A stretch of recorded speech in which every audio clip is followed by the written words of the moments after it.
At the end of March, you wrote a blog post about the importance of high school sports. And you ended up hearing from a lot of people that they felt that it was pandering to kids. However, you don't believe that is what's happening. Can you tell me about the American dream and why it has become a myth for so many?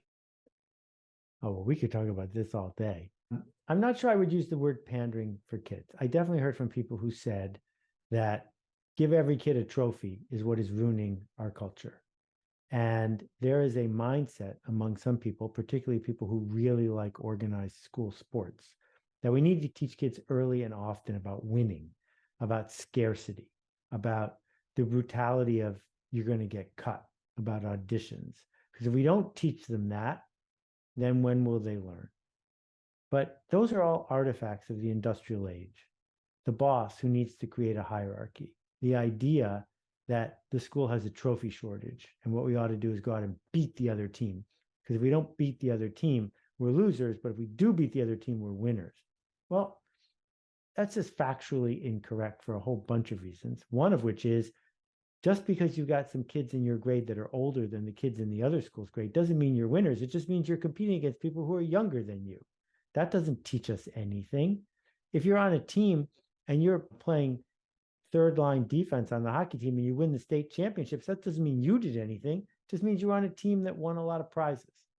I would much rather teach kids to be resilient, to be confident, to make decisions, to be part of a team, to sacrifice for what needs to be done. We don't reward those things by giving them a prize for winning the game. We reward those things by rewarding those things. And so the purpose of my post was to say, don't let ESPN and the industrialists persuade you that the purpose of high school or middle school is to produce better baseball or soccer players. That's not what it's for. We don't have a shortage of people who are good at baseball. And in fact, if we look at the last 20 years of the sports industrial complex at the high school level, the quality of sports hasn't gotten any better. So what are we doing with all this time and money? Why do small colleges have a private jet for their football team? That doesn't make any sense to me. So I know I'm ranting, but it plugs into what the rest of our conversation is about.